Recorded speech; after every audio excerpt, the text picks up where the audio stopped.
pertanyaan penutup dari malaikat Jibril, akhbirni an amaratiha, kabarkanlah kepadaku tentang ciri-ciri dan tanda-tanda. Kalau ciri-ciri tanda-tanda ini sudah terjadi, sudah nampak, berarti kiamat tak lama lagi itu. Kalau itu pertanyaanmu, saya spesialisnya, kata Rasul, ya. Kalau masalah tanda-tanda, masalah ciri-ciri, sayalah ahlinya. Kamu boleh gali dari saya, kamu boleh dengarkan dari saya, tapi kapan kiamatnya saya tak bisa jawab. Dan ini pun akhirnya menjadi pegangan kita sampai hari kiamat. Umat Islam wajib meyakini kiamat pasti terjadi, tapi haram percaya penentuan waktu dan tanggalnya, atau ramalan kiamat itu haram kita percaya. Itu enggak ada itu ramalan-ramalan kiamat. Tapi menyebutkan ciri-ciri dan tanda-tanda kiamat wajib kita ketahui. Begitu Bapak Ibu. Assalamualaikum warahmatullahi wabarakatuh. Alhamdulillahi rabbil alamin, wabihi nasta'inu ala umuri dunya waddin. Ashhadu an la ilaha illallah wa ashhadu anna sayyidana wa habibana Muhammadan abduhu wa rasuluh la nabiyya ba'dah. Allahumma la sahla illa ma ja'altahu sahla wa anta taj'alul hazana idza syi'ta sahla. Rabbana syrah lana sudurana wa yassir lana umurana wahlul 'uqdatam min lisanina yafqahu qawlana. Allahumma arinal haqqa haqqan warzuqna ittiba'ah wa arinal batila batilan warzuqna ijtinabah. Amma ba'du. Ma'asyiral muslimin wal muslimat, mudah-mudahan Allah menerima salat maghrib berjamaah kita tadi, dan juga sebentar lagi salat isya berjamaah. Allah meridhai majelis kita. Allah gugurkan seluruh dosa-dosa seluruh yang berhadir dalam majelis ini. Amin ya rabbal alamin. Ibu yang kami muliakan, saat malaikat Jibril menyamar, menjelma dalam wujud seorang lelaki yang sangat tampan, dengan jubah putih yang bersih, rambut ikal yang rapi tersisir dengan indah, baunya wangi. Dia datang ke tengah-tengah Rasulullah saat sedang dikelilingi oleh para sahabat. Tiba-tiba dengan sangat akrab dia langsung duduk tepat di depan Nabi sallallahu alaihi wasallam. Padahal wujud malaikat Jibril sebagai bentuk manusia ini tidak ada satupun sahabat yang kenal dengan beliau. Langsung dengan sangat percaya diri, setelah dia tempelkan kedua lututnya ke kedua lutut Nabi sallallahu alaihi wasallam, dan dia meletakkan kedua telapak tangannya di atas kedua paha Nabi sallallahu alaihi wasallam. Matanya menatap kepada mata Nabi sallallahu alaihi wasallam, langsung bertanya, "Wahai Muhammad, kabarkanlah kepadaku, apa iman itu?" Disitulah Nabi menjawab dengan rukun iman yang 6. Akhirnya sepakat seluruh ulama Ahlus Sunnah wal Jamaah mengatakan hadis ini dalil tentang rukun iman, rukun Islam, dan seterusnya. Setelah Nabi menjawab dengan rukun iman yang 6, malaikat Jibril berkata, "Shadaqta, jawaban engkau benar." Apa kata Umar bin Khattab?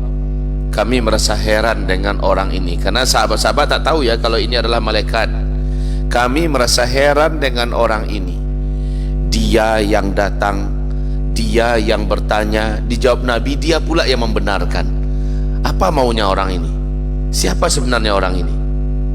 Setelah itu dia bertanya lagi dengan pertanyaan kedua, apa itu Islam? Kabarkan kepadaku, apa itu Islam?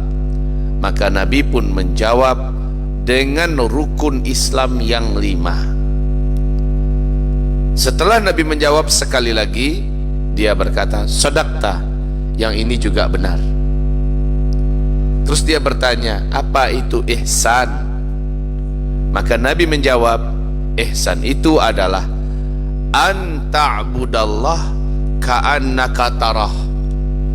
Engkau beribadah dalam hidupmu di dunia ini seolah-olah saat ini engkau sedang langsung melihat Allah. Jadi bayangkan kalau kita beribadah sementara kita sedang langsung melihat Allah di depan kita, pasti ibadahnya ibadah yang paling sempurna. Fa in lam takun tarah fa innahu yaraka. Bila engkau belum sampai ke tingkat itu, di mana kita beribadah sementara kita merasa betul sedang melihat Allah, bila belum sampai ke tingkat itu, fa innahu yarak, maka engkau membayangkan engkau sedang beribadah kepada Allah sementara Allah sedang melihat kepadamu. Itu yang ihsan. Itu adalah peringkat iman tertinggi, ihsan. Setelah Nabi menjawab demikian, Malaikat Jibril bertanya lagi dengan pertanyaan penutup, mata sa'ah, kapan kiamat? Kenapa Malaikat Jibril bertanya dengan kapan kiamat? Karena salah satu ceramah unggulan Nabi adalah tentang masalah dekatnya kiamat. Udah sangat dekat kiamat. Nabi bakar terus keyakinan para sahabat dekatnya kiamat.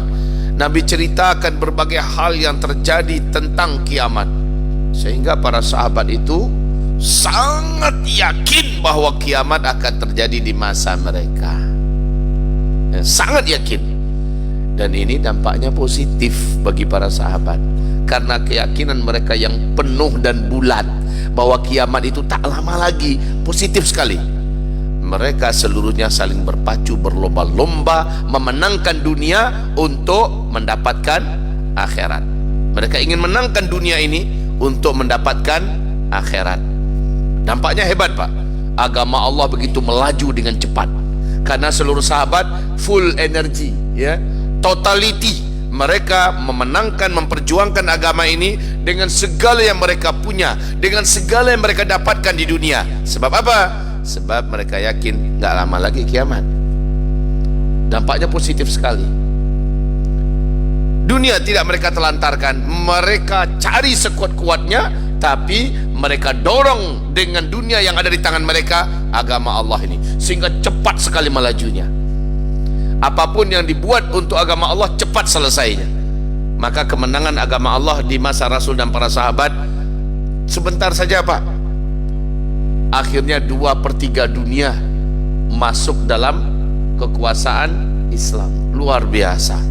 Ini totality action, ya, aksi yang total dari para sahabat, buah daripada iman. Mereka sangat yakin kiamat itu sangat dekat.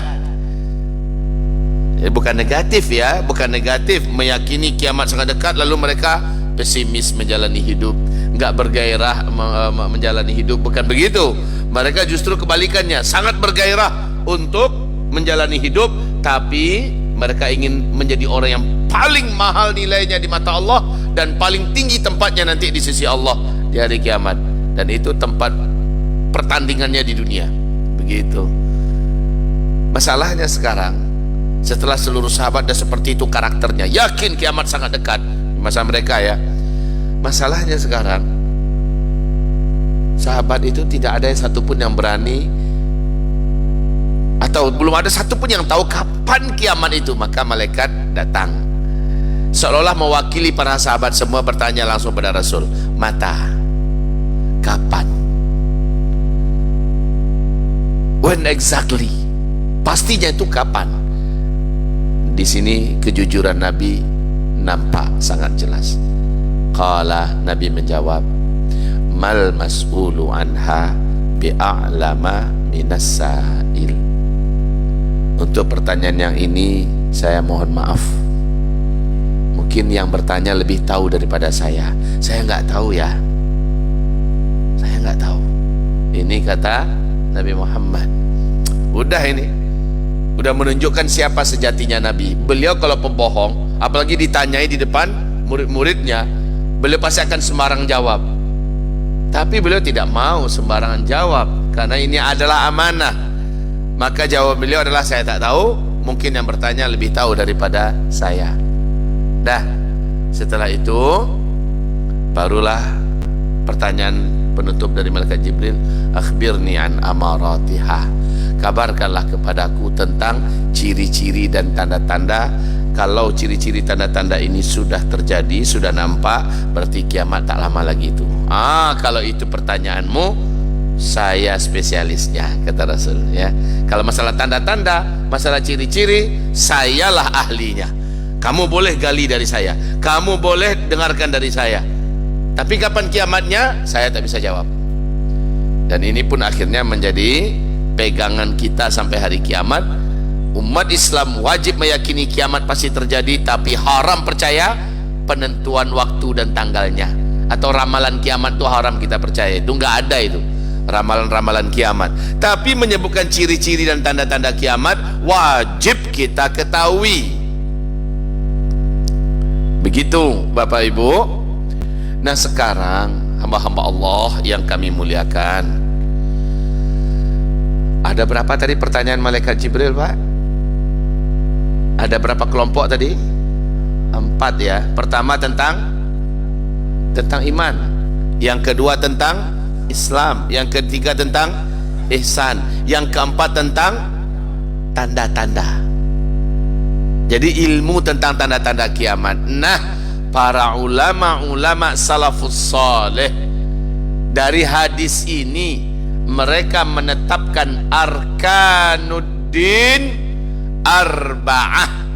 Rukun agama ini ada 4. Rukun agama ini ada 4. Ini aneh ya, kita selama ini jarang dengar. Yang kita sering dengar adalah rukun iman, rukun Islam, ya. Ini yang sering kita dengar. Ternyata ada rukun agama. Rukun agama ini ada 4. Yang pertama iman, yang kedua Islam, yang ketiga ihsan, yang keempat ilmu tentang tanda-tanda kiamat. Ini rukun agama. Kita wajib mengetahui seluk-beluk iman. Ini adalah urusan akidah. Dengannya pondasi dibentuk. Setelah iman terbentuk kokoh, matang dan kuat, barulah dibangun di atasnya Islam. Islam itu sholat tiang, puasa itu dinding, zakat itu pembatas ruangan, loteng itu haji, ibarat satu rumah ya. Kemudian atapnya adalah jihad. Nah kaum muslimin, ini rukun agama yang kedua adalah Islam, tentang seluk-beluk syariat. Yang pertama tentang akidah, tentang tauhid. Yang kedua tentang seluk-beluk syariat. Yang ketiga ihsan. Nah ihsan ini sebagian ulama mengatakan inilah dia pondasi tasawuf. Ini adalah pondasi tasawuf. Tazkiyatun nafas, pensucian dan perawatan hati agar tetap bening, suci dan bersih. Ini ihsan. Dan level iman paling tinggi adalah ihsan. Ibarat satu batang pohon, dia tetap berbuah walaupun di bawahnya disirami dengan air kotoran, dilempari dengan kotoran, dan dia tetap berbuah memberikan yang terbaik. Bagaimanapun ujian yang Allah datangkan, dia tetap berbaik sangka kepada Allah, dia tetap baik kepada lingkungan, dia tetap baik kepada orang tuanya, kepada dirinya dan seterusnya. Dia tetap menyembah Allah Subhanahu wa ta'ala. Ihsan. Barulah yang terakhir ilmu tentang tanda-tanda kiamat. Nah Bapak Ibu yang kami muliakan, tentang tanda-tanda kiamat, di zaman Nabi Muhammad masih hidup, sahabat itu sudah yakin Pak, tanda-tanda itu sudah ada di zaman mereka. Tanda besar kiamat itu kan ada 10. Yang pertama dukhon terjadi, yang kedua Dajjal muncul, yang ketiga Nabi Isa turun, yang keempat lepasnya Ya'juj dan Ma'juj, yang kelima matahari terbit dari sebelah barat, yang keenam keluarnya binatang atau hewan raksasa yang melata dari dalam perut bumi dari 3 tempat yang berbeda di muka bumi. Kemudian yang ketujuh, angin lembut yang bersumber dari negeri Yaman, sejuk, berbau wangi kesturi yang membungkus dunia dengan cepat.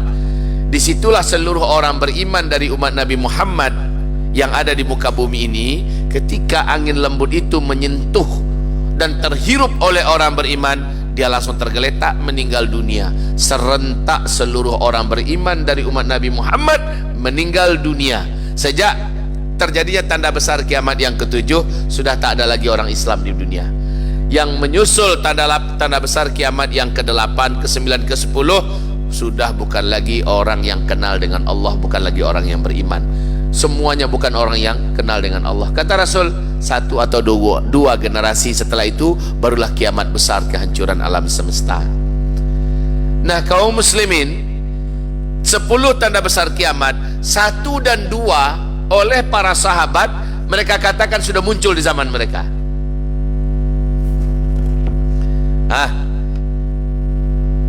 Kajian tentang akhir zaman kita ini, ada komunitas yang mengatakan itu kajian cocokologi, main cocok-cocokan katanya, ya, cocokologi. Itu apa itu Ustaz tuh? Maksain dalil dengan apa yang nampak sekarang. Itu nggak boleh katanya. Lah kalau begitu para sahabat saja, masih hidup loh Nabi, para sahabat saja sudah ada yang meyakini tanda besar kiamat pertama dan kedua sudah terjadi. Apa contoh? Contohnya di zaman Nabi, kan ada seorang lelaki yang tidak pernah mau gabung dengan Nabi Muhammad, tak pernah mau disapa oleh para sahabat. Dia kerjanya dari jauh mengintai-intai dan memata-matai terus. Namanya adalah Ibnu Sayyad. Secara ciri-ciri fisik agak mirip dengan Dajjal. Secara kemampuan dia juga unik dan aneh. Gimana kemampuannya? Pertama, nggak bisa didekati. Yang kedua, tidak ada satu pun yang bisa menyakitinya. Yang ketiga, dia memiliki kecepatan perpindahan yang tidak masuk akal, Pak. Kayak film Tom and Jerry gitu, ya, bisa berpindah begitu cepat sekali. Ibnu Sayyad ini, saat Nabi Muhammad dengan Umar bin Khattab lagi ngobrol-ngobrol di luar dekat dengan kebun kurma, mata Rasulullah dan Umar bin Khattab melihat ada Ibnu Sayyad lagi mengintip, mengintai dari balik batang pohon kurma. Sebentar pindah ke batang yang lain dengan kecepatan yang kayak hantu, pindah-pindah dia, dilihat pindah lagi. Lalu Umar bin Khattab, kita tahu temperamen Umar bin Khattab ya, langsung menghunus pedangnya yang besar itu dan dia minta izin pada Rasulullah. Ya Rasul, izinkan saya. Kata Rasulullah, mau ngapain? Saya akan bunuh, itu adalah Dajjal. Saya bunuh Dajjal itu.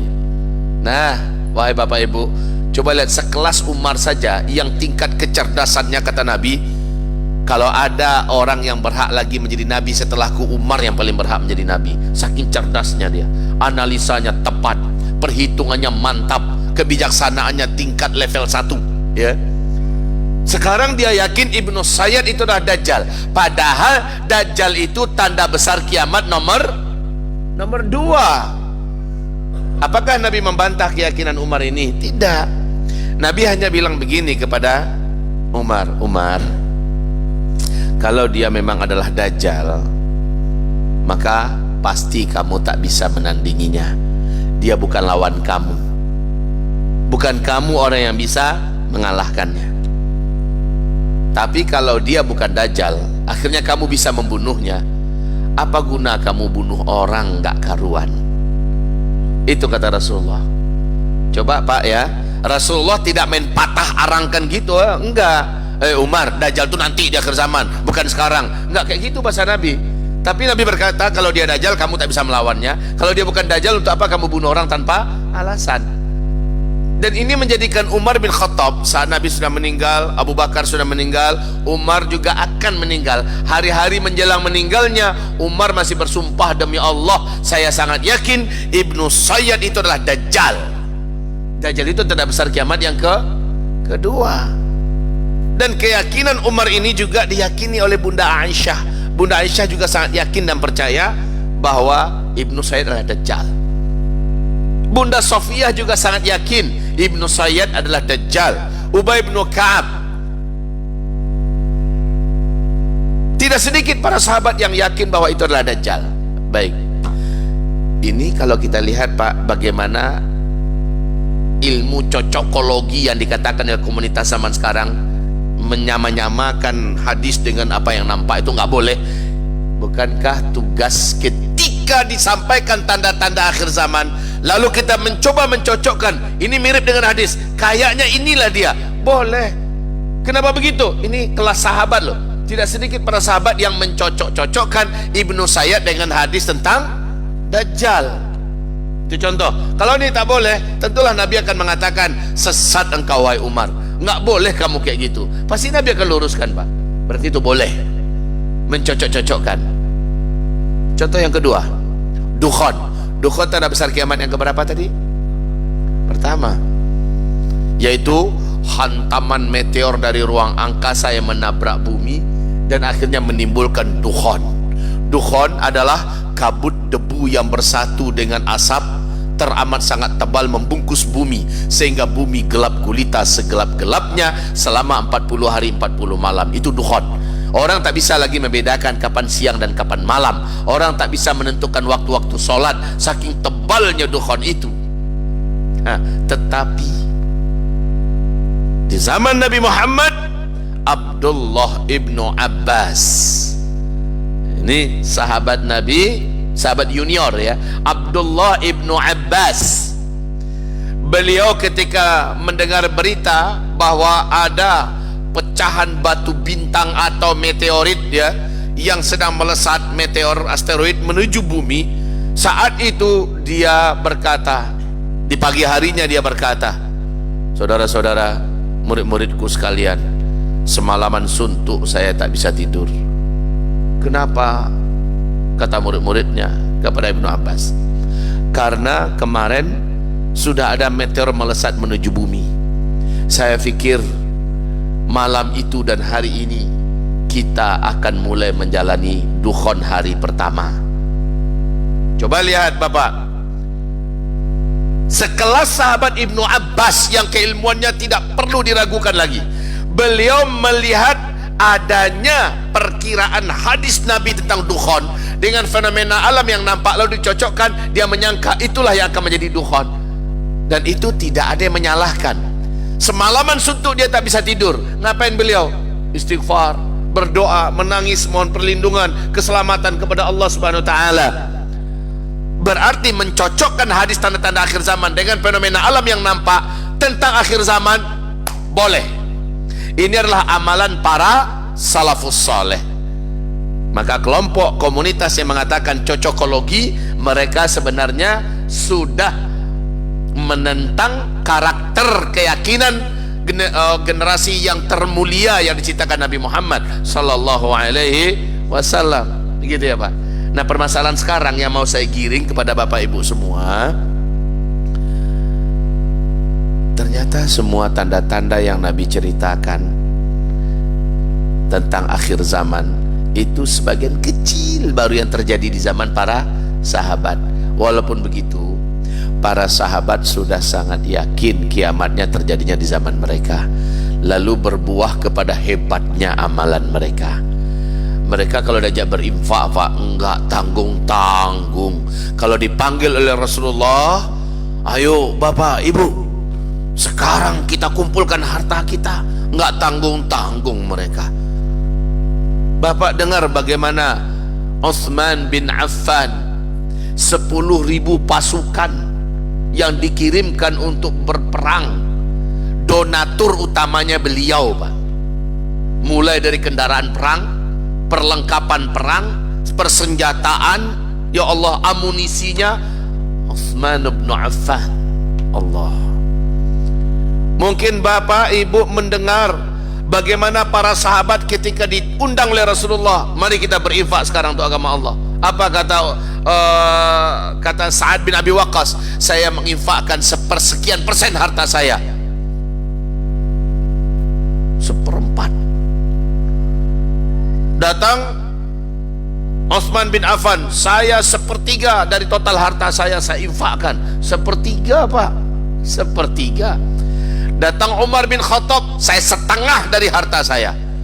Datang Abu Bakar As-Siddiq, saya seluruh harta saya ya Rasulullah. Ini kenapa mereka berani macam ini?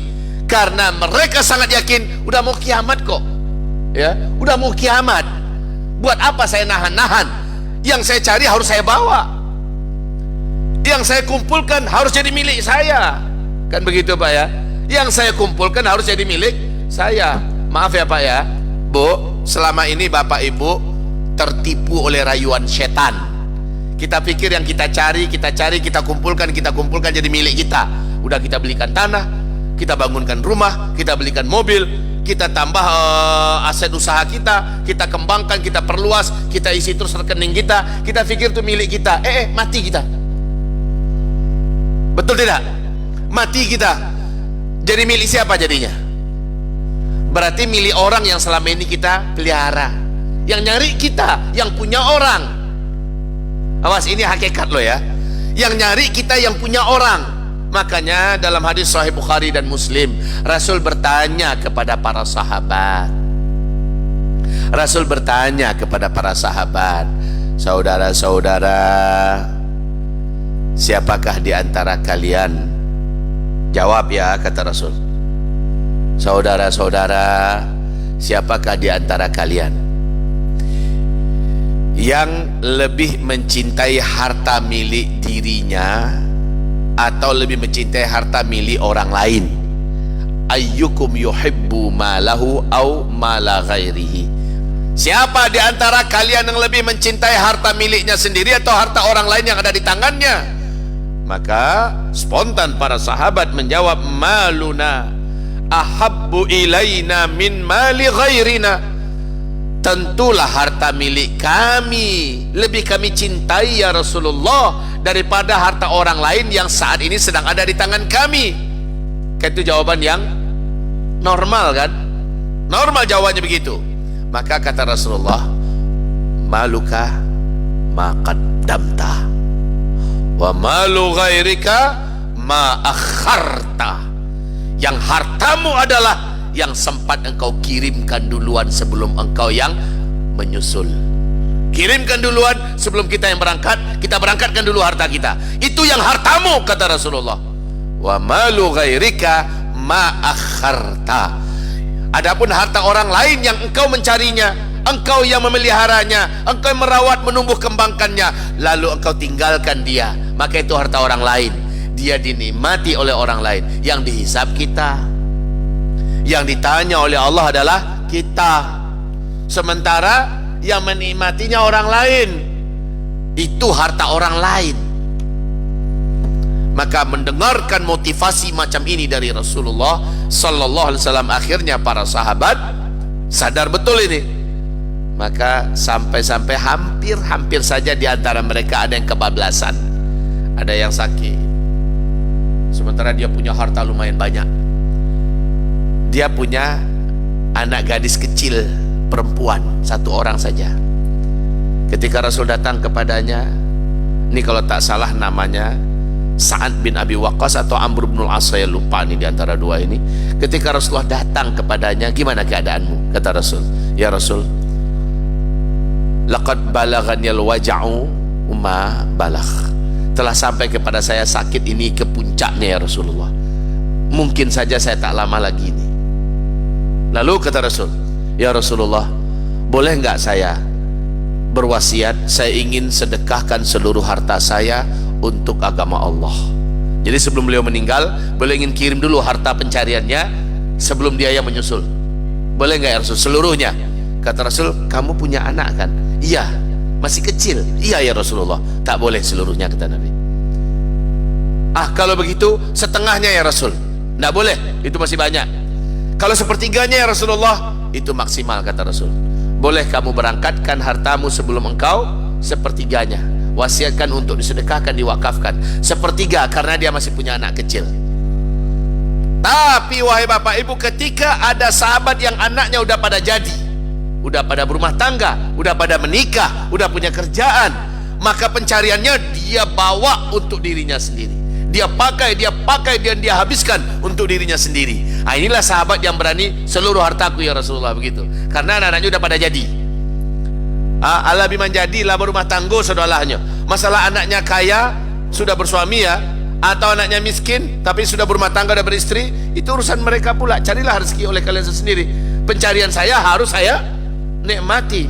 Itu prinsip para sahabat.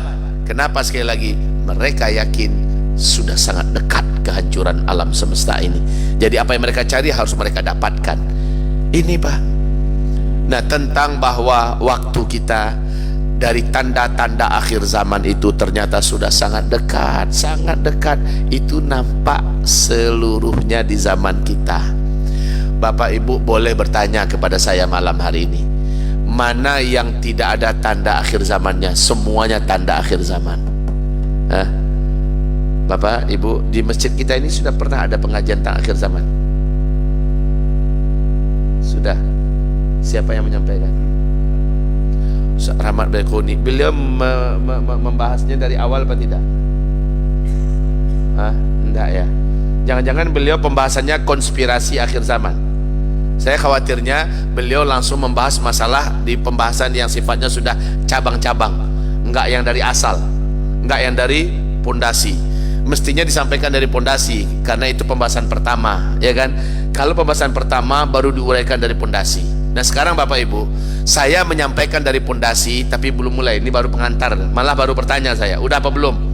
Kata Bapak sudah. Siapa itu? Ustaz Rahmat Baikuni. Ustaz Rahmat Baikuni, beliau spesialis tentang akhir zaman, tetapi akhir-akhir ini beliau banyak menyampaikan konspirasi tentang akhir zaman.